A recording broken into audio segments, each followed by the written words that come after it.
RSSകാരോട് എനിക്ക് പറയാനുള്ളത്, ഈ മുഖ്യമന്ത്രി സ്ഥാനത്തിരുന്ന് കഴിഞ്ഞതിന് ശേഷമുള്ള എൻ്റെ യാത്രയിൽ സ്വാഭാവികമായും മുഖ്യമന്ത്രിക്ക് സംരക്ഷണം കൊടുക്കാൻ ബാധ്യപ്പെട്ട പോലീസുകാരുണ്ട്. അവരുടെ കയ്യിലുള്ള വിവിധ ആയുധങ്ങളുണ്ട്. ആ ആയുധങ്ങളുടെ നടുവിലൂടെയാണ് ഞാൻ സഞ്ചരിക്കുന്നത് എന്ന് വേണമെങ്കിൽ പറയാം. അത് നമ്മുടെ ഒരു ഭരണ സമ്പ്രദായത്തിൻ്റെ രീതിയാണ്.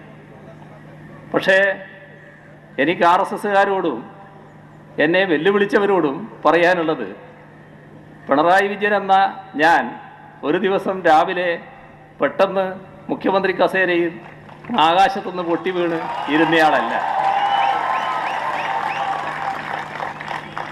നിങ്ങളെ നേരിട്ടറിയാത്തയാളുമല്ല. ആരെ? RSSനെ. അതും നിങ്ങളെ കണ്ടുകൊണ്ടും അറിഞ്ഞുകൊണ്ടും തന്നെയാണ് എൻ്റെ ഇതേവരെയുള്ള രാഷ്ട്രീയ പ്രവർത്തനം നടന്നിട്ടുള്ളത്. ഇപ്പോൾ ഈ പോലീസിൻ്റെ കയ്യിലുള്ള ആയുധങ്ങളുടെ നടുവിലൂടെയാണ് ഞാൻ സഞ്ചരിക്കുന്നതെന്ന് പറയുമ്പോൾ, ഒരു കാലം ബ്രണ്ണൻ കോളേജിലെ പഠനം പൂർത്തിയാക്കി പുറത്തിറങ്ങിയ കാലം, ആ കാലം ഈ പറയുന്ന RSSകാർക്ക് അറിയില്ലെങ്കിൽ പഴയ RSSകാരോട് ചോദിക്കണം. അന്ന്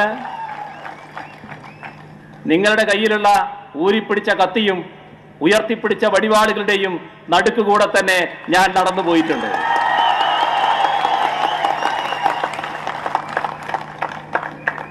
അന്ന് നിങ്ങൾക്കൊന്നും ചെയ്യാൻ കഴിയാത്ത ഒരു കൂട്ടര് ഇപ്പോ എന്ത് ചെയ്തു കളയുന്നാണ്? മധ്യപ്രദേശിലെ എൻ്റെ യാത്ര തടഞ്ഞതിനെ പറ്റി നിങ്ങൾ പറയുന്നുണ്ട്.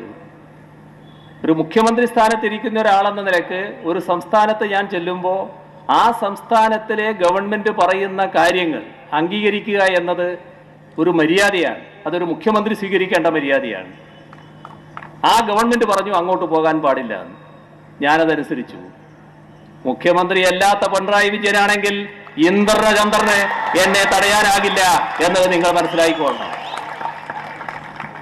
അതുകൊണ്ട് ആ വിരട്ടലൊന്നും ഇങ്ങോട്ട് വേണ്ട. എന്തിന് വെറുതെ